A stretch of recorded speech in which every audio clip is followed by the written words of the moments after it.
Hello, this is Mrs. Ross, and this is Lesson 7, Lines, Angles, and Planes. These are the starred problems from the written practice set, and they start on page 50.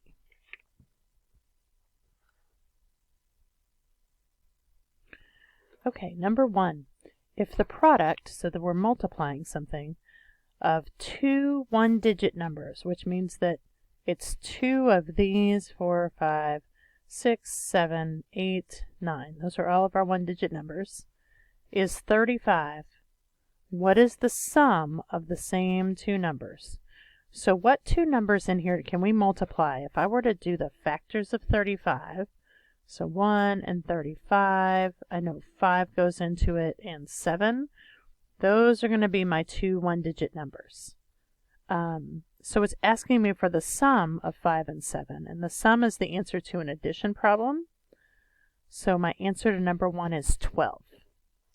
Number 2, name the property illustrated by this equation. -5 times 1 is equal to -5. So the identity did not change. So it's the identity property, and we're multiplying, so of multiplication. Number 3. List the factor pairs of 50. So you know how I do this. I start with 1 and 50 and give myself plenty of room in between. 2 and 25. 3 doesn't go into 50. 4 doesn't go into 50. 5 and 10. 6, 7, 8, 9. No, I think this is it. So these are my factor pairs. Actually, I could do it like 1 and 50, 2 and 25, 5 and 10. Okay. Number 4, use digits and symbols to write 2 minus 5 equals -3. So basically, I'm just writing the digit or the symbol for each one of these. Okay, and this is what they're looking for. Number 8, use words to describe the following sequence. Then find the next 3 numbers in the sequence. So it looks to me like this is the classic squared sequence. So 7 squared, 8 squared, 9 squared, 10 squared. So it's whatever number it is squared. So the next 3 are going to be 11 squared, 12 squared, and 13 squared, which equals 121, 144, and 169. All right, let's change colors here. To build a fence, Megan dug holes in the ground to hold the post upright. So we have a post here and a post here. Then she attached rails to connect the posts. So we have a rail here and we have a rail here. Which of the fence parts were vertical and which of the posts or the rails? So vertical is up and down, so the posts are vertical. The rails are horizontal. All right, number 10A, list the common factors of 24 and 32. So let me go ahead and write my factors out first. 1 times 24, 2 times 12, 3 times 8, 4 times 6. Okay, and then 32. I have 1 times 32, 2 times 16. Is that right? Yeah.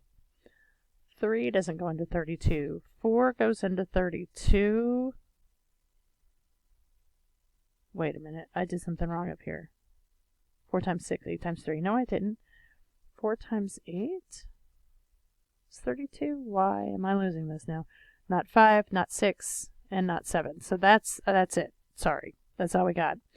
So my common factors are 1, 2, 4, and 8.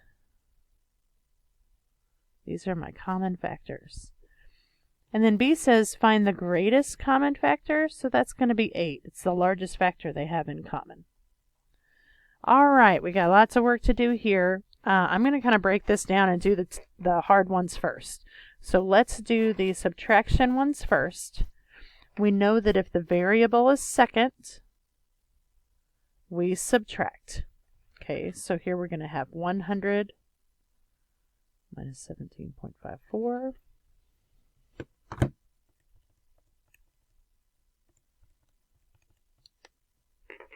and I get 82.46, and that's K. And then here, my variable is first, so I add. Okay, so I'm going to add 98 to both sides.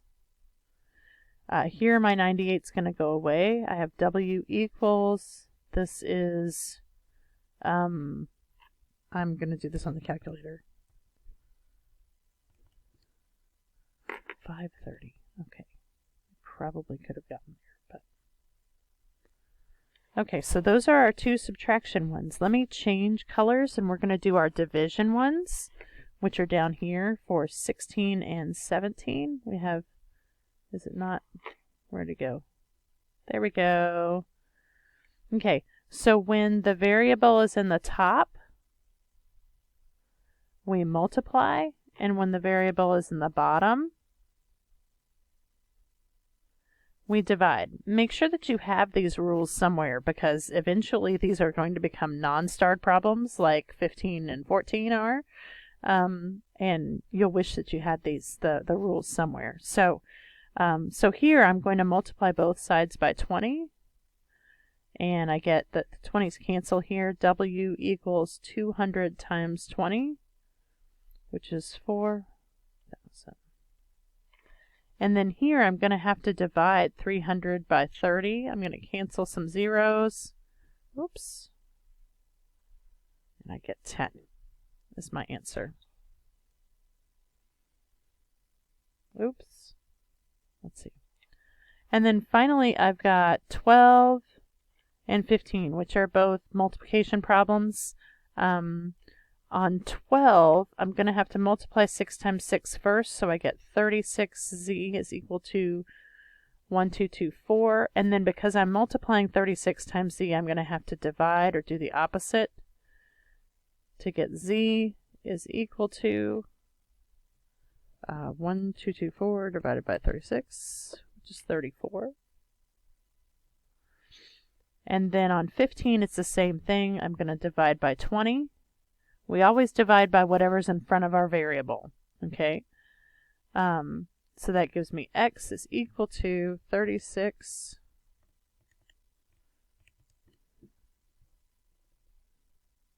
Oops, I did 30, okay. 1.8.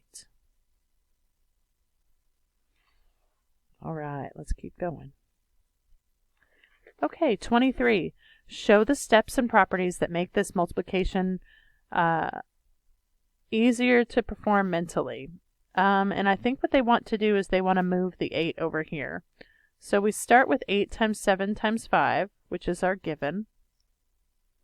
And then I move 8 times 5 times 7, and that's going to be the commutative property because it's order. And then I'm going to put parentheses around the 8 times 5 times 7, and that's going to be associative because I put parentheses in there. 8 times 5 is 40, so I just multiplied 8 times 5. And then 40 times 7 is going to be 280. It was just 40 times 7. So that's that. 26. Okay. Refer to the figure at the right to answer A and B. Which angle is acute? So acute is less than 90. And you'll want to have that definition somewhere. This is an acute angle. And to name this angle, I'm going to name, it's going to either be BMC or CMB. So M has to be in the middle. It doesn't matter which direction you come from. Okay, and then it says which angle is a straight angle. So a straight angle is a straight line, 180 degrees. Okay, and the straight angle is this one. So here it could either be AMC or CMA, as long as M is again in the middle. Okay, number 27. It says what type of angle is formed by perpendicular lines? A 90-degree angle. So perpendicular lines look like this, and that makes 90-degree angles. Refer to the figure below for problems 28 and 29. Oh, goodness. Okay, well, let's see what problems 28 and 29 are. Name 3 segments in this figure. Let's go back. 3 segments. Now we know segments start and stop in specific places. So we could have segment XY. We could have segment YZ. And we could have segment XZ. Those are all segments. So that's 29. Let's see what, I'm sorry, 28, my bad. Let's check 29. If you knew the measure, so whenever you see a little m in front, that means the measure of. Sometimes they do it in front of angles. They did it in front of the segments. So if you knew the measure of segment XY and YZ, how would you find XZ? So if I knew the measure of XY and YZ, how would I find XZ? So 29, I would add XY plus YZ to get XZ. Okay, in 30 it says sketch 2 intersecting planes. So a plane is like a sheet of paper. Okay. And so if I have 2 sheets of paper that kind of intersect each other, okay, well, can you see there's this one and then there's this one? This is my best guess. So if you have any questions, please let me know. Otherwise, have a great day.